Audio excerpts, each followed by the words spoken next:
আসসালামু আলাইকুম ওয়া রাহমাতুল্লাহ।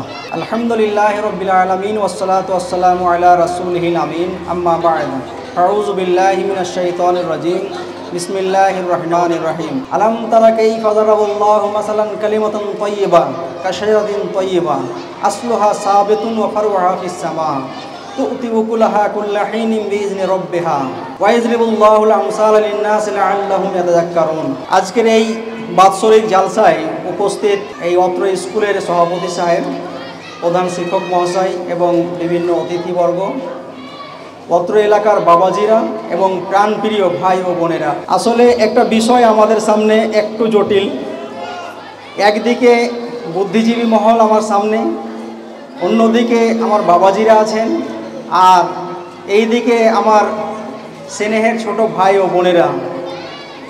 তো তাদের সবাইকে অ্যাড্রেস করার জন্য আমার ভাষা খুব সহজ হবে ইনশাআল্লাহ, যাতে করে আমাদের স্নেহের ছোট ভাইয়েরাই এবং বোনেরা উপকৃত হতে পারে। দুটো আয়াত তিলাওয়াত করলাম। যে আয়াতটা সূরা ইব্রাহিমের 24 এবং 25 নম্বর আয়াত, এটাকে সামনে রেখে আরও বিভিন্ন আয়াত আলোচনায় আসবে ইনশাআল্লাহ। এখানে আল্লাহ তাআলা একটা উদাহরণ পেশ করছেন, তাওহীদ, একাত্মবাদ। এই একাত্মবাদ মানে আল্লাহ একক, আল্লাহ যে একক, এই তাওহীদে যারা বিশ্বাসী তাদের উদাহরণটা তিনি পেশ করছেন। আলাম তারা কাইফা যারাবাল্লাহ, হে নবী তুমি কি দেখছো না? কাইফা যারাবাল্লাহ, আল্লাহ তাআলা উদাহরণ পেশ করছেন। মাসালান কালিমাতান তাইয়্যিবা কাশাজারাতিন তাইয়্যিবা। উদাহরণটা কি?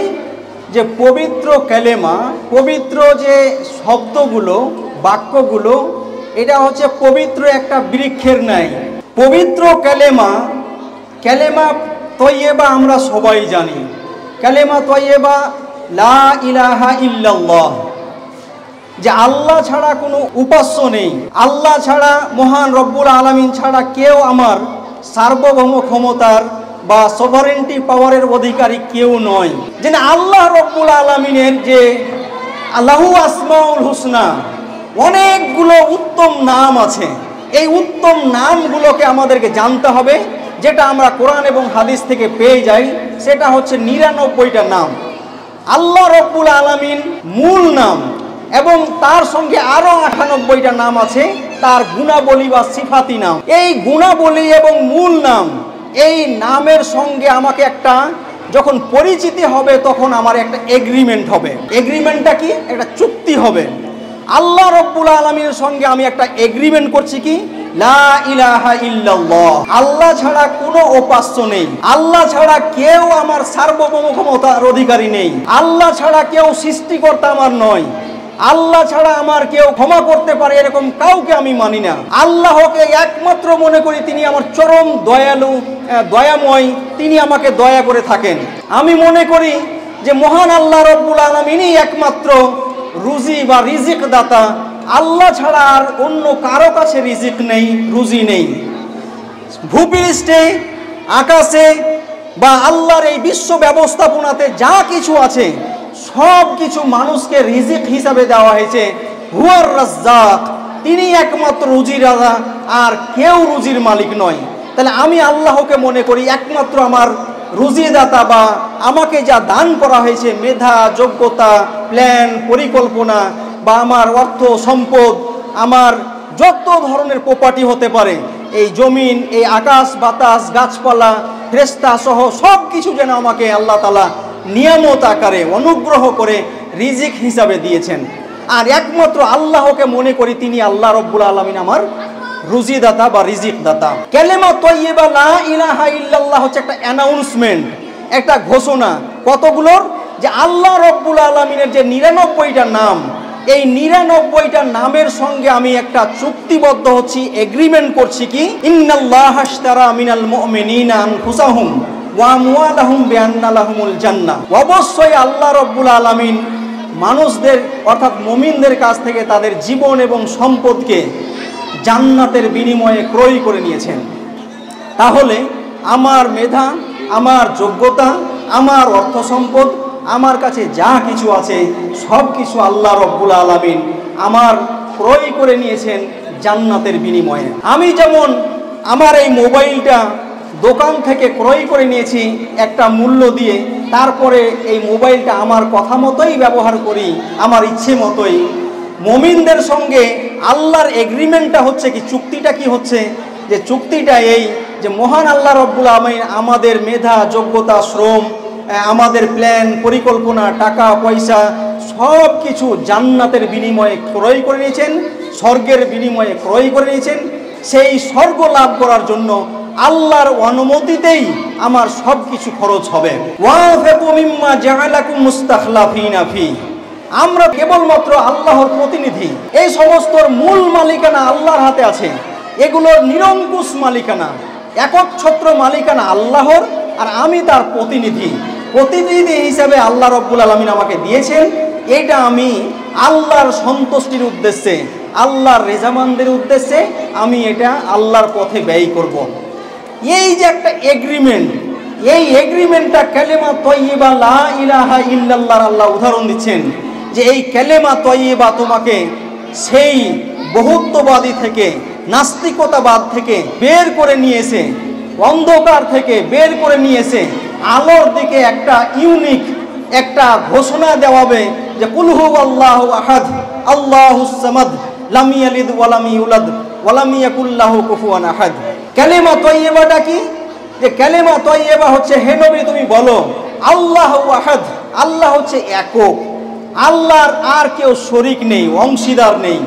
এই বিশ্বাসটা খুব দরকার। আল্লাহুস সামাদ, আল্লাহ হচ্ছেন অমুখাপেক্ষী, কারো মুখাপেক্ষী নন, সবাই তার মুখাপেক্ষী। আল্লাহ সামাদ, সামাদ এমন একটা জায়গার নাম যে জায়গায় এসে সবাই সেখানে আশ্রয় পায়, আর আল্লাহ কারো কাছে আশ্রয়ের মুখাপেক্ষী নন, তিনি সবাইকে আশ্রয় দেওয়ার জন্য তিনি সামাদ। লাম ইয়ালিদ ওয়া লাম ইউলাদ ওয়া লাম ইয়াকুল লাহু কুফুয়ান আহাদ, তিনি কাউকে জন্ম দেননি এবং কারো কাছ থেকে জন্ম লাভ করেননি। তাহলে মহান স্রষ্টা কি? মহান স্রষ্টার একটা পরিচয় তুলে ধরা হলো যে আল্লাহ হচ্ছে একক, মানে তার দ্বিতীয় নেই। অর্থাৎ তিনি এই আকাশ, ভূমণ্ডল, নভমণ্ডল, আকাশ এবং জমির মধ্যে যা কিছু আছে সমস্ত সৃষ্টির ব্যাপারে, তার রক্ষণাবেক্ষণের ব্যাপারে, সব কিছু ব্যাপারে তিনি একক। আল্লাহর যে এই ৯৯টা গুণাবলী আছে, এই ৯৯টা গুণাবলীতে তিনি একক। অর্থাৎ দয়ার ব্যাপারে তিনি একক, ক্ষমার ব্যাপারে একক, রুজির ব্যাপারে একক, তিনি আইন বিধানদাতার হিসাবে তিনি একক। সব কিছু ব্যাপারে তাকে একক হিসাবে মেনে নেওয়ার যে নাম, সেটা হচ্ছে কালেমা তয়্যিবা লা ইলাহা ইল্লাল্লাহ। এই একককে যদি কেউ মনে করে যে না মহান আল্লাহ রব্বুল আলামিনের সন্তান সন্ততি আছে, নাউজুবিল্লাহ, বা ওর বাবা আছে, তাহলে ভুলটা কি হবে? আমরা মানুষ যেমন আমার বাবা থেকে আমার সম্পত্তি গেল, আবার বাবার কাছ থেকে পেলাম, আমার পরে আমার ছেলে মেয়েরা পাবে, নাউজুবিল্লাহ। আল্লাহ এরকমটা না। আল্লাহ হচ্ছেন হুয়াল আউয়াল হুয়াল আখির, তিনি প্রথম, তিনি শেষ। প্রথম কথাটাই শুরু হলো এবং শেষ যে কথাটা সব কিছু তার মধ্যে রয়েছে, অর্থাৎ তার বাইরে কিছু নেই। যে এমনটা নয় যে তার কাছে অতীত বলে কোনো জিনিস আছে বা ভবিষ্যৎ বলে কোনো জিনিস আছে, সব কিছু তার সামনে। হুয়াল বাতিন হুয়াজ জাহির, তিনি প্রকাশ্য, তিনি গোপন, গোপন থেকে গোপন রহস্য, কোথাও কোনো জিনিস লুকায়িত আল্লাহর সামনে নয়। তাহলে আলিফ লাম যুক্ত করে দিয়ে বলা হচ্ছে যে আল্লাহ সব কিছু জানেন, গোপন থেকে গোপন জিনিস, গোপন রহস্যটাও তিনি জানেন। একটা আয়াত মনে চলে আসলো, সূরা তারিকে আল্লাহ বলছেন ইয়াউমা তুবলাস সারাইর, হাসরের ময়দানে যে পরীক্ষাটা হবে স্ক্যানার দিয়ে। তো আল্লাহ তাআলা আমাদের গোপন রহস্য, মনের যে একটা কল্পনা জল্পনা বা গোপন একটা রহস্য, সির মানে ভেদ, অন্তরের গোপন রহস্যটাকেও আল্লাহ তাআলা তা স্ক্যানার দিয়ে যাচাই বাছাই করার ক্ষমতা রাখেন। আমার মস্তিষ্কে কি কথাটার উদ্রেক হলো বা উদ্রেক কি হতে পারে সেটাও তিনি জানেন। এই মহান আল্লাহ রব্বুল আলামিনের কেউ বাবা নেই, কেউ ছেলে নেই, কেউ তার স্ত্রী নেই, লামি ওয়ালাম ইয়াকুল লাহু কুফুয়ান আহাদ, এবং তার সমকক্ষ কেউ নেই। এই ঘোষণাটা কালেমা তয়্যিবা লা ইলাহা ইল্লাল্লাহ এমন একটা মজবুত কালেমা, এমন একটা শক্ত বিষয় যে এই এগ্রিমেন্টটা, এই চুক্তির ভিত্তিতে আমার ক্যারেক্টার বদলে যাবে, আমার কাজ কারবার, আমার ব্যবসা বিজনেস, আমার চলাফেরা, আমার উঠা বসা, আমার লেনদেন, আমার পরিবারে সবার সঙ্গে সম্পর্ক, সমাজে আমার সঙ্গে সম্পর্ক, রাষ্ট্রের সঙ্গে রাজনীতি বলেন, সমাজনীতি বলেন, এগ্রিমেন্টটা হলো আল্লাহর সঙ্গে। আর আল্লাহর সঙ্গে যখন আমার এগ্রিমেন্ট হলো, এটা চুক্তি হলো, তখন আল্লাহ রব্বুল আলামিন একটা শরিয়া, শারা লাকুম মা ওয়াসা বিহি নূহা, এইভাবে আয়াত আছে, আমি ব্যাখ্যায় গেলে হবে না। আল্লাহ রব্বুল আলামিনের প্রতি যখন কেউ বিশ্বাস স্থাপন করলো, আর এই বিশ্বাস স্থাপন করার পর আল্লাহ রব্বুল আলামিন তার প্রতি একটা শরিয়ত, একটা বিধান দিলেন, যেই বিধানটা, যেই হুকুম হাকামটা, কিছু নির্দেশাবলী, কিছু অনির্দেশাবলী, এই বিষয়গুলো যদি আমরা মানি তাহলে সুস্থ সমাজ গড়বে, একটা ফুলে ভরা শান্তিময় একটা সমাজ গড়বে। আমার বক্তব্যটা ধীরে ধীরে এগিয়ে যাবে ইনশাআল্লাহ ওই দিকে। তো এই যে ঈমান, ঈমান বিল্লাহ আল্লাযীনা ইউমিনুনা বিল গায়ব, একটা ওয়াদেখা বিশ্বাস। ওয়াদেখা বিশ্বাসটা কি? আল্লাযীনা ইউমিনুনা বিল গায়ব, আল্লাহকে আমরা এই চোখ দিয়ে কেউ দেখতে পারবো না। আল্লাহ হচ্ছে নিরাকার। এই আল্লাহ রব্বুল আলামিনের প্রতি অদেখা বিশ্বাস। আমি একবার এই বিশ্বাসটাকে বোঝার জন্য ছোট ছেলে মেয়েদের সামনে আমি এটা পরীক্ষা করে দেখেছি, যে একবার একটা 10 টাকার নোট যখন হাতে মুঠ বুঝে তাদেরকে বলছি যে আমার হাতে 10 টাকার নোট আছে, তোমরা কি বিশ্বাস করো? তখন সবাই বলছে হ্যাঁ স্যার বিশ্বাস করি। তো কেন? যে না, আপনি তো কোনোদিন মিথ্যা কথা বলেন না। তাহলে আমার ক্যারেক্টারের ওপরে বেস করে তার বিশ্বাসটা জন্মাচ্ছে। আমি যখন আমার টাকাটা 10 টাকার নোটটা দেখাচ্ছি, তখন সবাই হাসতে আরম্ভ করেছে যে এইটা 10 টাকার নোট তোমরা জানো? সবাই বলছে হ্যাঁ স্যার, এটা আবার কি কথা? তো ওয়াদেখা বিশ্বাস হয়, বিশ্বাস সব সময় ওয়াদেখা হয়। তো এই যে পুরো কায়নাতকে যখন আমরা গৌর ফিকির করব, একটু আগে কোরআন নিয়ে আলোচনা হচ্ছিল, এই যে আয়াত, আয়াত মানে একটা সেন্টেন্স বা বাক্যের নাম নয়, কখনো একটা অক্ষরে, কখনো একটা শব্দে, কখনো একটা বাক্যে, কখনো কয়েকটা বাক্যে একটা আয়াত হয়। আয়াতটা কি? একটা সাইন, একটা সিম্বল, একটা নিদর্শন। যে প্রত্যেকটা জায়গায় আয়াতগুলো কখনো আমার শরীর নিয়ে আলোচনা করেছে, কখনো সমাজ ব্যবস্থা নিয়ে আলোচনা করেছে, কখনো আমার বাবা মাকে নিয়ে আলোচনা করেছে, কখনো নভমণ্ডলকে নিয়ে, কখনো ভূমণ্ডলকে নিয়ে, কখনো গাছপালাকে নিয়ে।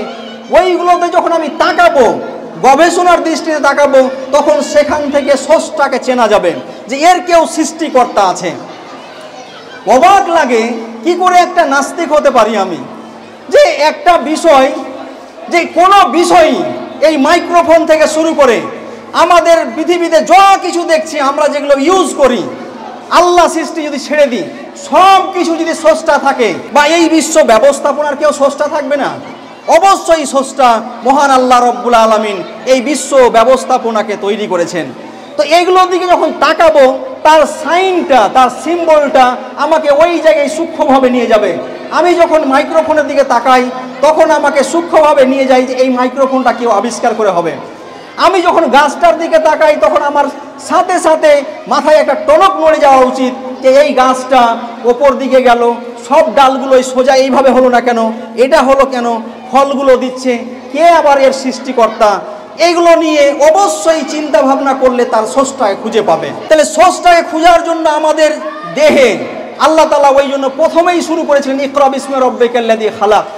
তুমি যদি আল্লাহর সঙ্গে পরিচিত হতে চাও, তাহলে তোমার দেহের যে সৃষ্টি, তোমাকে যে সৃষ্টি করা হয়েছে, তোমার সৃষ্টি নিয়ে প্রথমে ভাবো, সৃষ্টি জগৎ নিয়ে ভাবো, আল্লাহর এই আকাশ নিয়ে ভাবো, সূর্য চন্দ্র নক্ষত্র নিয়ে ভাবো। তাহলে তুমি খুঁজে পাবা যে স্রষ্টা কিভাবে তার সৃষ্টির কাজগুলো করে যাচ্ছেন এবং লালন পালন করে যাচ্ছেন। তো স্রষ্টাকে ওয়াদেখা বিশ্বাস করতে হয়। যে জিনিসটা আমি দেখছি সেই জিনিসের দিকে গবেষণার দৃষ্টিতে তাকালে, আমি যেটা বলছিলাম, একটা হচ্ছে কৃত্রিম পদ্ধতি, যেটা স্কুল কলেজ সিস্টেম, আর একটা অকৃত্রিম পদ্ধতি প্রকৃতিগতভাবে। এগুলো নিয়ে যদি কেউ রিড করে, পড়াশোনা করে, তাহলে স্রষ্টাকে খুঁজে পাবে। এই স্রষ্টার সঙ্গে একটা পরিচিতি খুবই দরকার। এই স্রষ্টার পরিচিতির নামটাকে বলা হয় ঈমান। স্রষ্টার পরিচিতি যখন আমাদের সঙ্গে হবে, তখন আমরা হব বিশ্বাসী, আল্লাহর প্রতি বিশ্বাসী হব। বিশ্বাসী হওয়ার সাথে সাথে আমাদের কাজ, আমাদের কথাবার্তা, আমাদের ব্যবসা বিজনেস, আমাদের লেনদেন, আমাদের পড়াশোনা সব কিছু সেই বিশ্বাসের মোতাবিক হবে। আপনারা সবাই জানেন, তোমরা জানো এই ধুতুরা ফল চিনো? বলো, ধুতুরা ফল চিনো কেউ? ধুতুরার যে বীজটা আর এই রাইদানার বীজটা মোটামুটি দেখে মনে হবে যে একই, কিন্তু দুটোকেই জমিতে বপন করার পর দেখা যাচ্ছে রাইদানার ডাল শাখা বা তার ফল মানে কাজ ফাংশন আলাদা, অন্যদিকে আবার ধুতরা ফলের যে ওপরে ডাল শাখাগুলো আছে সেটা আলাদা। এর মানে হচ্ছে ইমানের বীজটা আলিমান ও হাহুনা, ইমান এই অন্তরে থাকে। ইমান যখন এই অন্তরে বিশ্বাস জন্ম নেই, তখন এই ইমান স্রষ্টার যদি উপরে ইমান হয়, তাহলে তার যখন ইমান নিয়ে আসলো, ইমান নিয়ে আসার সাথে সাথে তার কাজটা হবে সেই মতো। আর যদি স্রষ্টাকে অস্বীকার করি, তাহলে অবশ্যই তার কাজ, তার ফাংশন আলাদা হবে। এটা অবশ্যই। আমি যদি আমার মনকে স্রষ্টা মনে করি, আমি যদি বিভিন্ন গাছপালাকে, বিভিন্ন সৃষ্টিকুলকে বা যেভাবে আমি যাকে বিশ্বাস করি সেই মতোভাবেই আমার ক্যারেক্টার, আমার সেই রকমভাবে কাজকর্ম সেইভাবেই চলা শুরু করবে। তা বিশ্বাস একটা খুবই গুরুত্বপূর্ণ বিষয়। বিশ্বাসের দাবি হচ্ছে কাজ। ইল্লাল্লাযীনা আমানু ওয়া আমিলুস সালিহাত, অবশ্যই ঈমান এবং বিশ্বাস। ঈমানের সাথে আবার বিশ্বাসের সাথে আমলের একটা ফাংশন আছে, কাজ আছে, মানে কাজের একটা সম্পর্ক আছে। আমি যা বিশ্বাস করলাম সেই মতোভাবেই আমার কাজ শুরু হবে। বিশ্বাসটা রাখতেই হয়। জানেন আপনারা যে একটা তো ইতিবাচক বিশ্বাস, একটা নেতিবাচক বিশ্বাস, একটা ইতস্ততবোধক বিশ্বাস হয়। আমি ওই যে টাকার উদাহরণটা দিচ্ছিলাম, আপনার কাছে ধরুন আপনার কোনো ভাই বা কোনো বোন একটা 10 দিনের জন্য 100 টাকা ধার চাইতে আসলেন। যদি 100 টাকা ধার চাইতে আসে আর আপনাকে থাকে, আর যদি মনে হয় যে এই ভাই বা বোন 1 মাস পরে বা 10 দিন পরে আমাকে এই 100 টাকা ফিরিয়ে দিবেন, তাহলে সাথে সাথে আপনি টাকাটা দিবেন তাকে, যে হ্যাঁ ঠিক আছে নাও, 10 দিন পরে দিয়ে দিও। যদি মনে হয়, তাহলে ইতিবাচক বিশ্বাস। যদি মনে হয় যে তার যে ঠগামির ব্যবসা আছে, সে যে মিথ্যা কথা বলেন, আমি 100 টাকা দেওয়ার পরে 10 দিন পরে ফিরিয়ে পাবো না, এটা যদি আমার বিশ্বাস থাকে, তাহলে আমি সাথে সাথেই বলবো যে না টাকা নেই, অথবা আর অন্য কিছু বাহানা নিয়ে আসবো। এই নেতিবাচক বিশ্বাস। অনেক সময় এই কথাটা ফুটে উঠে যে আপনি টাকাটা দিব কি দিব না দ্বিধাদ্বন্দ্ব করছেন, তখন ও বলে আমাকে বিশ্বাস করছেন না। এই ইতস্ততবোধক বিশ্বাস। তাহলে বিশ্বাস ছাড়া আমি একটা 10 টাকার নোটও কারো কাছে ধার পাই না। গোটা বিশ্বের যে যত ব্যবস্থাপনা আছে, যতগুলো সিস্টেম আছে, যতগুলো আমরা নিয়ম পদ্ধতি দেখছি, বিশ্বাস ছাড়া হতেই পারে না। বিশ্বাস যদি ইতিবাচক হয়, অর্থাৎ মহান আল্লাহ রব্বুল আলামিনকে যদি আমি একক হিসেবে মানি, তাহলে তার ফাংশন, তার কাজ, তার কর্মকলাপ, তার ক্রিয়াকলাপ সব কিছু এক ধরনের হবে। আর যদি আমার বিশ্বাসটা হয় যে না স্রষ্টাকে আমি বিশ্বাস করি না, এই পৃথিবীতে স্রষ্টার আবার কি হাত আছে, এটা যদি না মানি, তাহলে এক ধরনের কাজ আমার হবে। আর যদি মনে হয় যে না স্রষ্টা আছে আকাশে, ও তো একজন ব্রহ্মা বলে আছে, কিন্তু এই জমিনে এখানে তার হাত নেই, তাহলে তার এক ধরনের কাজ হবে। তাহলে বিশ্বাস এমন একটা জিনিস যে বিশ্বাসের ভিত্তিতেই এই পৃথিবীতে মানুষরা পরিচালিত হচ্ছে। বিভিন্ন ধর্মের যে কথাগুলো, এই কথাগুলো আপনাদেরকে আমি ভাববার জন্য বলছি। কোনো ধার্মিকভাবে কেউ এটাকে অন্যভাবে নেবেন না। সবাই যেন এক একটা বিশ্বাসে আছে, সেই বিশ্বাস অনুযায়ী থেকে শুরু করে পরিবার, সমাজ, রাষ্ট্রকে শাসন করছে। একটা আইডিওলজির একটা লড়াই আছে, একটা বিশ্বাসের লড়াই আছে। যে আইডিওলজিতে, যে বিশ্বাসে বিশ্বাসী, সেই মতোভাবেই তার পরিবার, তার সমাজ, তার রাষ্ট্র পরিচালনা করছে। যাই হোক, আমি যেটা বলতে চাইছি, মুসলিম যখন আমি মমিন হলাম, মমিন হওয়ার মানে আল্লাহর প্রতি বিশ্বাসী হওয়ার মানে কালেমা তয়্যিবা লা ইলাহা ইল্লাল্লাহ আমাকে ঘোষণা দিতে হবে। কালেমা তয়্যিবা লা ইলাহা ইল্লাল্লাহ, যে আল্লাহ ছাড়া আমার কোনো উপাস্য নেই। এই যে কালেমা তয়্যিবা, এই কালেমা তয়্যিবাটার উদাহরণ পেশ করছেন আল্লাহ তাআলা সূরা ইব্রাহিমের 24 নম্বর আয়াতে। বলছেন কি, আলাম তারা কাইফা যারাবাল্লাহু মাসালান কালিমাতান তয়্যিবা। হে নবী, তুমি কি দেখেছো, কি তুমি কি দেখছো না যে কালিমা তয়্যিবা, পবিত্র কালিমা, এটা উদাহরণ কেমন? শাজারাতিন তয়্যিবা। শাজারাতিন তয়্যিবাটা কি? পবিত্র একটা গাছ। কালেমা তয়্যিবা পবিত্র, পবিত্র কিছু কথা, সেই কথাটা কেমন? পবিত্র একটা গাছের নেই। সেই গাছটা কেমন? আসলুহা সাবিতুন ফারউহা ফিস সামা। তার জড়গুলো, তার শিকড়গুলোকে মাটির গভীরে নিয়ে গেছে, যাতে করে কোনো ঝড় ঝঞ্ঝা তাকে উড়িয়ে দিতে পারে না।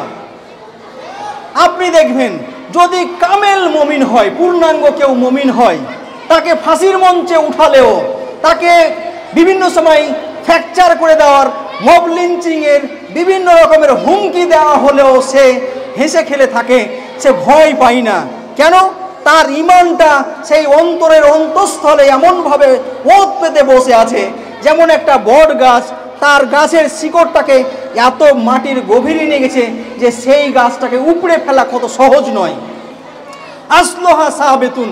কালেমা তয়্যিবা এমন কালেমা যে এই কালেমাটা শুধু মুছে উচ্চারণ করার নাম নয়, যে কালেমা তয়্যিবা পড়ো আর জান্নাত পেয়ে যাও, এরকম সহজ কথা নয়। আসলে কালেমা তয়্যিবা আসলে আমার ব্যক্তিগত জীবনে, সমাজ জীবনে, রাষ্ট্রীয় জীবনে সব জায়গায় কালেমা তয়্যিবাকে বিজয়ী করার জন্য যখন আমি চেষ্টা সাধনা করব, দাওয়াত দিব, খুব সুন্দরভাবে ভালো ভাষায় যখন মানুষদেরকে আহ্বান করব, সেই কাজটাই হবে কালেমা তয়্যিবার দাবি।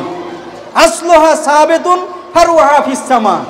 একদিকে যেমন কালেমা তয়্যিবার সেই শিকড়গুলো, জড়গুলোকে মাটির গভীরে নিয়ে গেছে, ফারউহা ফিস সামা, এই চলে আসছে আপনার মানে ইম্প্যাক্ট। কালেমা তয়্যিবা যে তার অন্তরে আছে, মস্তিষ্কে আছে, ওত পেতে বসে আছে, এই কালেমা শুধু ভিতরে থাকার নয়, ফারউহা ফিস সামা, তার অ্যাক্টিভিটিস, তার সোশ্যাল সার্ভিসেস।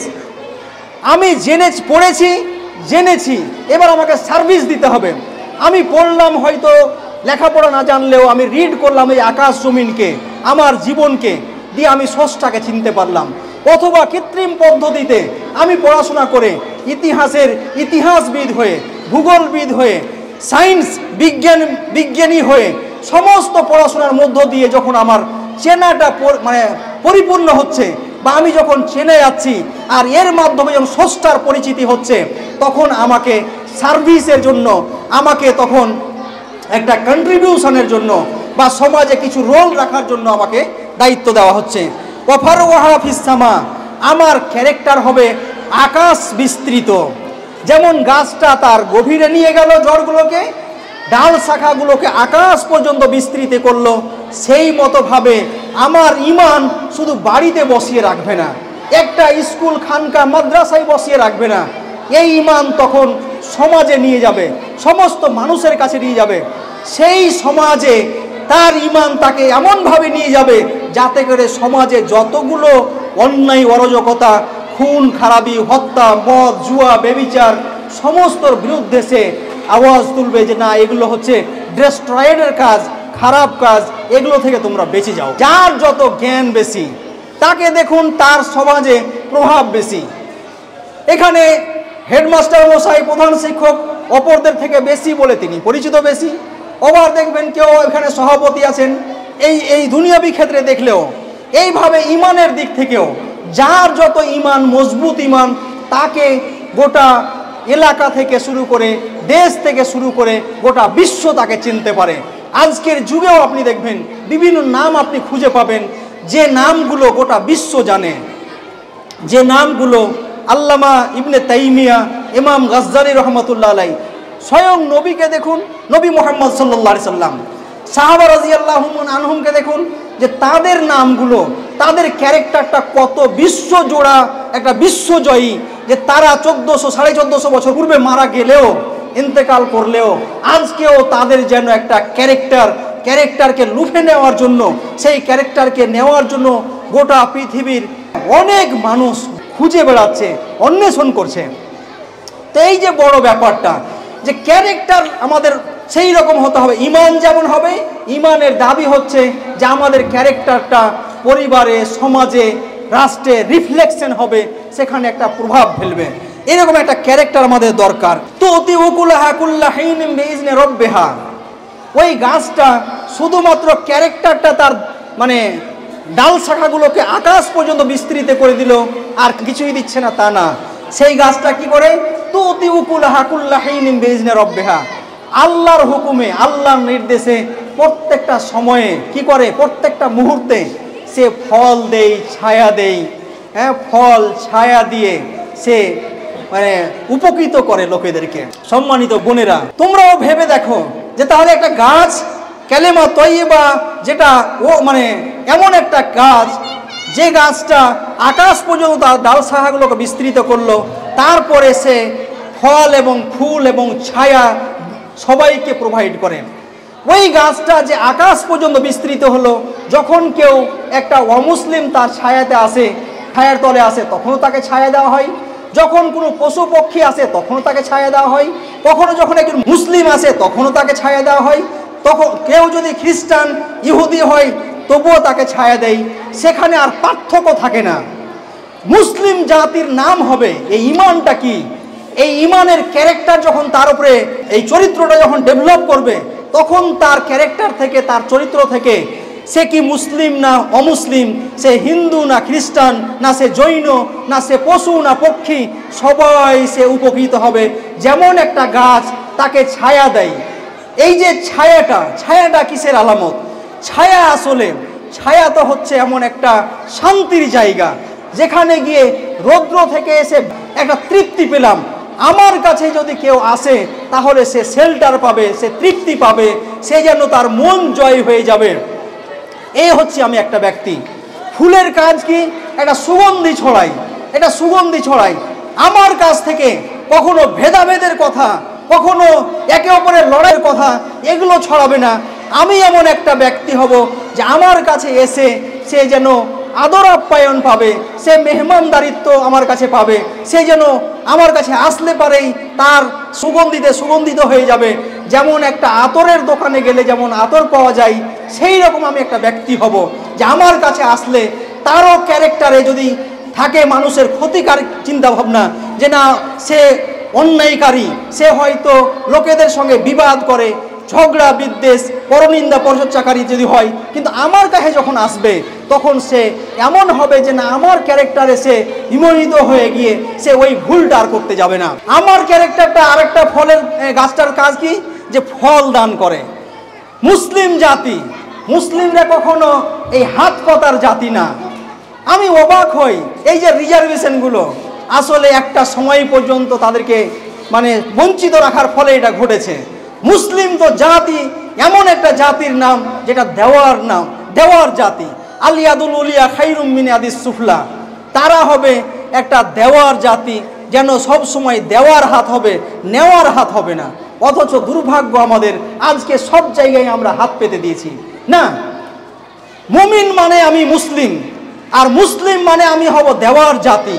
রাষ্ট্র কিভাবে পরিচালিত হবে, আমলাতন্ত্র কিভাবে চলবে, রাজনীতি কিভাবে চলবে, সমাজনীতি কিভাবে চলবে, পরিবার কিভাবে চলবে, একটা ব্যক্তি কিভাবে শান্তি পেতে পারে, সর্ব জায়গায় একটা দেওয়ার জাতি হব।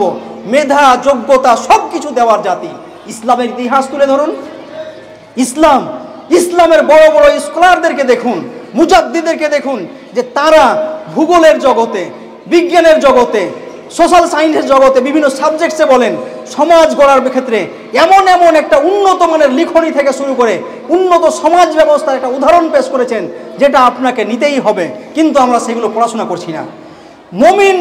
মুমিন মুসলিমের কাজ হবে যে না, তারা একটা দেওয়ার জাতি হবে।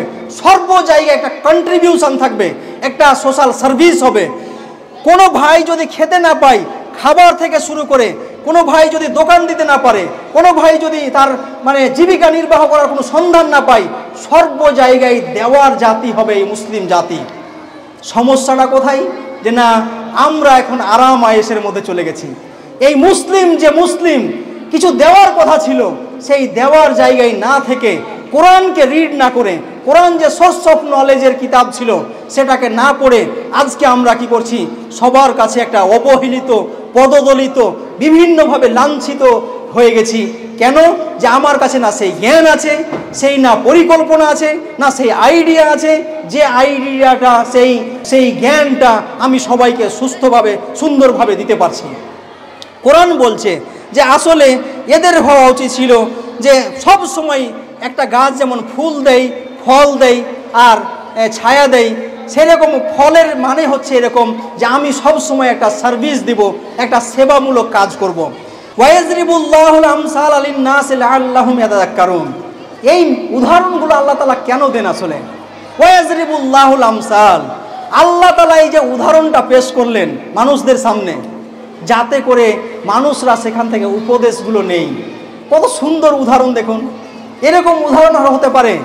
আল্লাহ মহান রব্বুল আলামিন এত সুন্দর উদাহরণ দিলেন একটা গাছের সঙ্গে।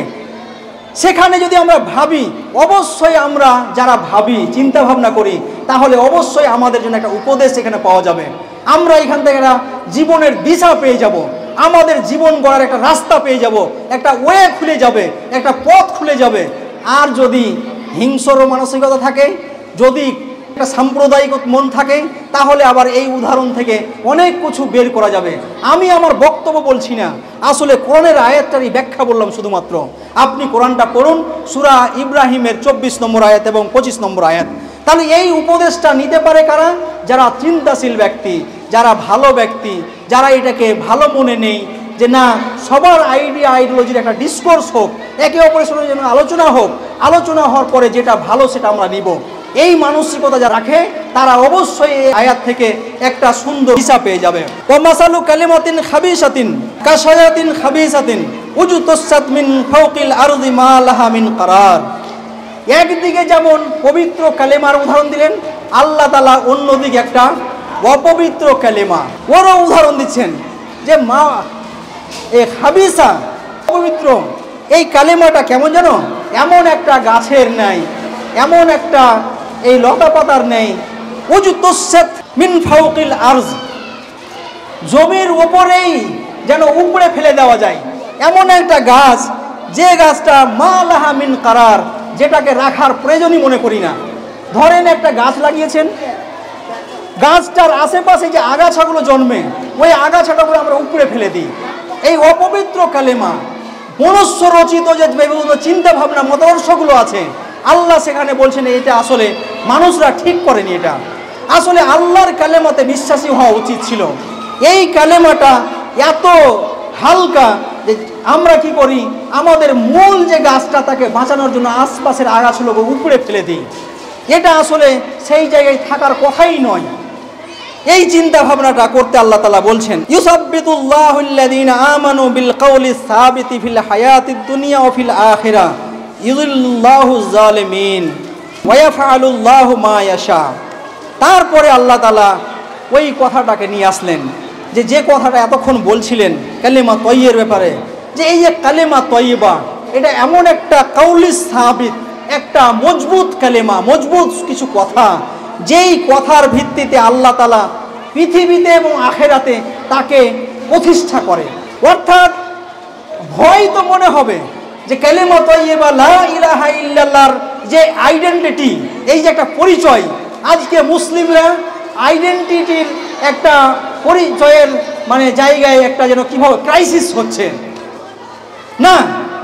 মুসলিম বলে, মুমিন বলে পরিচয় দেওয়ার জন্য আপনি কোনো ক্রাইসিস ভোগ করবেন না। বলুন, আপনাকে নিজেকে পরিচয় দিন। আল্লাহ বলছেন এই কাউলিস সাবিত, এই কালেমা তয়্যিবা এত মজবুত কালেমা যে এই কালেমাটা আপনাকে আল্লাহ কি করে জানেন, দুনিয়াতে এবং আখিরাতে তোমাকেই প্রতিষ্ঠা করেন। আপনি ইতিহাস উঠিয়ে দেখুন, নবী, সাহাবা রাদিয়াল্লাহু আনহুম সবাইকে, মুজাদ্দিদদেরকে, ভালো ভালো স্কলার দিকে দেখেন যে তাদেরকে আল্লাহ তাআলা পৃথিবীতে এবং আখিরাতে প্রতিষ্ঠা করেছেন। কিন্তু যারা পৃথিবীতে ভাঙার কাজ করেছে, গড়ার কাজ করেনি, পৃথিবীতে সব সময় জুলুম নির্যাতন চালিয়েছে, রক্ত পিপাসু হয়েছে, ভূখণ্ডের লড়াই, রঙের লড়াই, কালারের লড়াইয়ে যারা ছিল তাদেরকে সমাজের লোকেরা তাকে ছুঁড়ে ফেলেছে। কিন্তু যারা সমাজে কন্ট্রিবিউশন রেখেছিল, যারা ভালো লোক ছিল, এই কালেমা তয়্যিবার যারা কর্ণধার ছিল, যারা এই কালেমা তয়্যিবাকে জীবনে বাস্তবায়িত করেছিল, তাদেরকে দেখবেন যে তারা পৃথিবীতে এবং আখিরাতে অবশ্যই তারা সফলকাম। ইউযিল্লুল্লাহু যালিমিন, আল্লাহ তাআলা জালেমদেরকে, অত্যাচারীদের যে প্ল্যান পরিকল্পনা, এটাকে বরবাদ করে দেন, ধ্বংস করে দেন। আসলে এই দেহ যেহেতু, এই মানুষ যেহেতু আল্লাহর সৃষ্টি, আর আল্লাহর সৃষ্টি হওয়ার ফলে তাকে কি করা উচিত ছিল, আল্লাহর এই বিধান মেনে চলা উচিত ছিল। কিন্তু আমি আমার প্রতি জুলুম করলাম, অত্যাচার করলাম, যে না স্রষ্টা যেটা আমাকে কাজ করার জন্য দিয়েছিল সেটা আমি মানলাম না। তখন আল্লাহ তাকে জালেম বলে উপাধি দিচ্ছেন। আর এই জালেমের সমস্ত প্ল্যান পরিকল্পনা, সমস্ত চিন্তা ভাবনাকে আল্লাহ তাআলা কি করেন, পথভ্রষ্ট করে দেন, সেটাকে ধ্বংস করে দেন। ওয়াফআলুল্লাহু মা ইয়াশা, আল্লাহ তাআলা যা চান সেটাই করতে পারেন। এরপরে আবার একটু ওই দিকে চলুন। ইমপ্যাক্টের কথাটা আল্লাহ তাআলা সূরা কাসাসের ৭৭ নম্বর আয়াতে বলছেন, ওয়াবতাগি ফীমা আতাকাল্লাহ আদ-দারাল আখিরা। কি বলছেন? আল্লাহ তোমাকে যে সম্পদ দিয়েছেন তা দিয়ে আখিরাতের ঘর তৈরি করো। আমি প্রথমেই বলছিলাম সম্পদের একচ্ছত্র মালিকানা কার রয়েছে? আল্লাহর।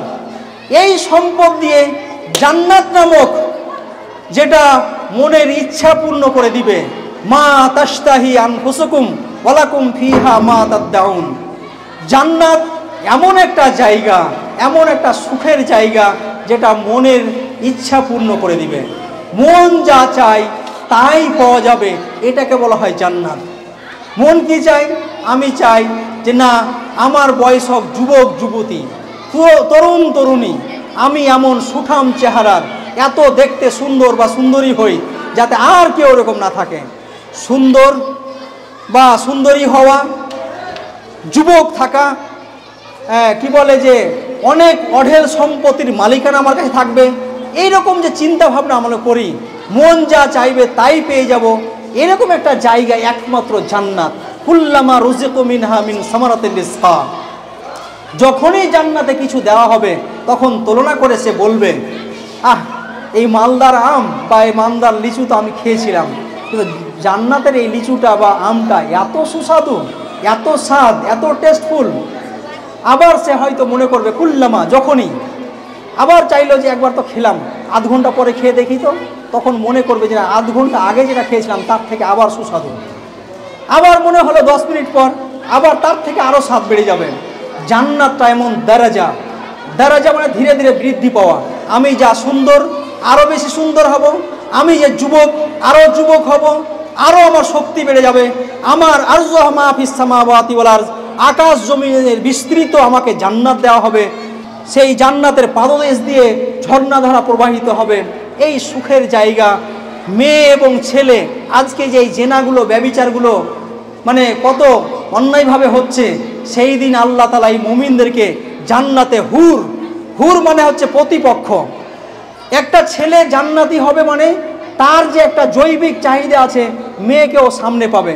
ছেলের একটা চাহিদা, মেয়ের একটা চাহিদা আছে, তাকে সে সামনে পাবে, তাকে মুড়ে ঘুরে দেখতে হবে না, এটাকে বলা হয় হুর। কিন্তু অনেক ব্যাখ্যা বিশ্লেষণ অন্যভাবে আমরা শুনতে পাই, জান্নাত হবে মনের ইচ্ছা পূর্ণ হয়ে যাবে, এরকম একটা সুখময় জায়গা। এই সুখময় জায়গাটার জন্য আমাদেরকে আল্লাহ তাআলা প্রস্তুতি নিতে বলছেন যে হে মানুষ, হে মুমিনেরা, তোমরা প্রস্তুতি নাও সেই জান্নাতের, যা তোমার মনের ইচ্ছা পূর্ণ করে দিবে। আর দুনিয়া মাযারাতুল আখিরা, এই পৃথিবীটা হচ্ছে জান্নাতের পুঁজি সংগ্রহেরই জায়গা। আপনি এই দুনিয়াটাকে যদি মনে করেন যে এই দুনিয়াটাই আমার শেষ কথা, দুনিয়া শব্দটা দানা থেকে এসছে। দানা মানে হচ্ছে খুবই ছোট, আর দুনিয়া ইসমে তাসগীর মানে খুবই ছোট। আল্লাহর নবী এই দুনিয়ার উদাহরণটা দিতে গিয়ে বলছেন, একটা কান কাটা ছাগলের বাচ্চার কানটাকে ধরে চেড়ে বলছেন যে এই বাচ্চাটা কেউ কিনে নেবে? নবীকে সাহাবারা বলছেন, এ তো চামড়াটাও কাজে লাগবে না, কি করব? ওই দুনিয়াটা জান্নাতের বিনিময়ে তার থেকেও তুচ্ছ। জানাহা বাউজাতিন মা সাকাফিরা মিনহা শুরবাতা মাইন, একটা মাছির পরের তুল্য, মাছির ডানা তুল্য যদি পৃথিবীটা আল্লাহর জান্নাতের মানে কম্পেয়ার করতে গিয়ে হতো, তাহলে মা সাকাফিরা মিনহা শুরবাতা মাইন, কোনো অস্বীকারীকে আল্লাহ তাআলা এক ঢোক জলপান করতে দিতেন না। তাহলে এই পৃথিবী, মুমিন হয়েছেন, জান্নাত চান, জান্নাতের সেই সুখময় জায়গা পাওয়ার জন্য আমার পৃথিবীর সমস্ত কাজ হবে। যদি আমার এই কাজগুলো কি হয়, জান্নাত পাওয়ার জন্য হয়, তাহলে ইনশাআল্লাহ আমরা সফল হব। তাহলে যেটা বলছিলাম যে সব সময় আমাদেরকে জান্নাতে ঘর তৈরি করার জন্য আমাকে কাজ করতে হবে। ওয়ালা তানসা নাসিবাকা মিনাদ দুনিয়া, আপনার দুনিয়াতে যে একটা কি আছে, আপনার দুনিয়াতে একটা হিস্সা আছে, অংশ আছে, সেটা ভুলে গেলে হবে না। আমার কিছু কন্ট্রিবিউশন রাখার কথা, আমি যদি দুনিয়াতে আমার এই কন্ট্রিবিউশনটা না রাখি তাহলে হবে না। ওয়া আহসিন কামা আহসানাল্লাহু ইলাইক, আল্লাহ তাআলা যেমন তোমার প্রতি অনুগ্রহ করেছেন, তোমাকে আল্লাহ তাআলা অনেক কিছু দিয়েছেন, অনেক নিয়ামত দিয়েছেন, তোমারও উচিত পৃথিবীতে কিছু কন্ট্রিবিউশন রাখুন।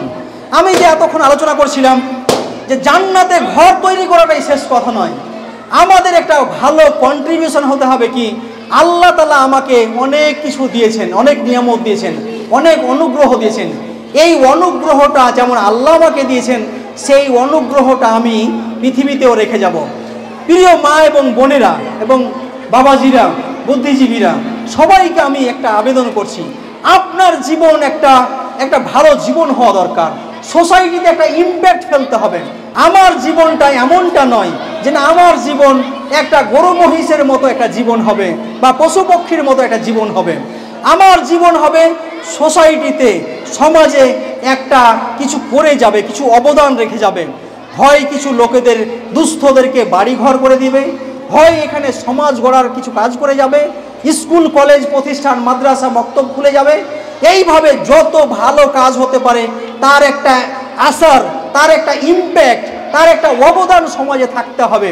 মানুষ যে কালেমা তয়্যিবার অধিকারী হবে, কালেমা তয়্যিবা লা ইলাহা ইল্লাল্লাহর যারা ঘোষণা দিল, সেই কালেমা অবশ্যই অবশ্যই তাকে কি করবে, সোসাইটিতে, সমাজে একটা সার্ভিস দেওয়ার, একটা সেবা করার একটা যোগ্যতা তাকে দিবে। কেন আল্লাহ তাআলা আমাকে দিয়েছেন, ওয়ালা তাবগিল ফাসাদা ফিল আরজ, জমিতে কখনোই তোমার সেই ইঞ্জিনিয়ারিং পদ, তোমার সেই ডক্টর হওয়া, তোমার রাজনীতিবিদ হওয়া, তোমার আইপিএস আইএফএস অফিসার হওয়া, তোমার সেই ডিএমএসপি হওয়া, যাতে করে সমাজে ফাসাদ বারপা না করে, যাতে সমাজে বিপর্যয় সৃষ্টি না করে।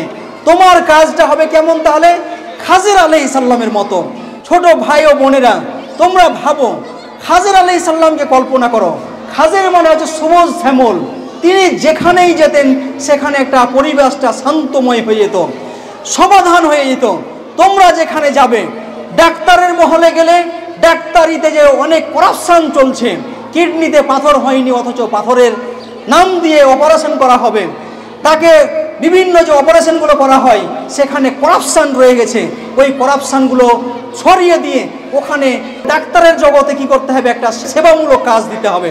সেই মতোভাবে ডিএমএসপি বা আমলাতন্ত্রের পদগুলো, যে আইপিএস আইএফএস অফিসারগুলো আছে, এই পদগুলোতে যদি তোমরা যাও, এডুকেশন পলিসি সেক্রেটারিয়েটে যাও, তাহলে তোমাদের কাজ হবে সেখানে একটা গঠনমূলক গড়ার কাজ হবে, সেখানে লিডার্স দিবে, যেটা খাজির আলাইহিস সালামের মতো, সেটা যেন সবুজ শ্যামল শান্তময় হয়ে যাবে, একটা সমাধান পেশ করবে।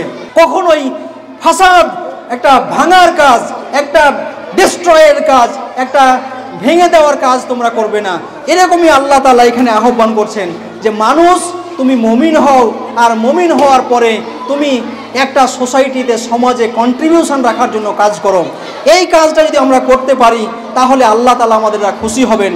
ইন্নাল্লাহ লা ইউহিব্বুল মুফসিদিন, অবশ্যই যারা বিপর্যয় সৃষ্টিকারী, যারা ভেঙে দেওয়ার কাজ করে, তাদেরকে আল্লাহ তাআলা পছন্দ করেন না। তো এই যে বিষয়টা, এই বিষয়টাকে বোঝার জন্য আমাদেরকে পড়াশোনা করতে হবে। পড়াশোনার অনেক আলোচনা হয়েছে,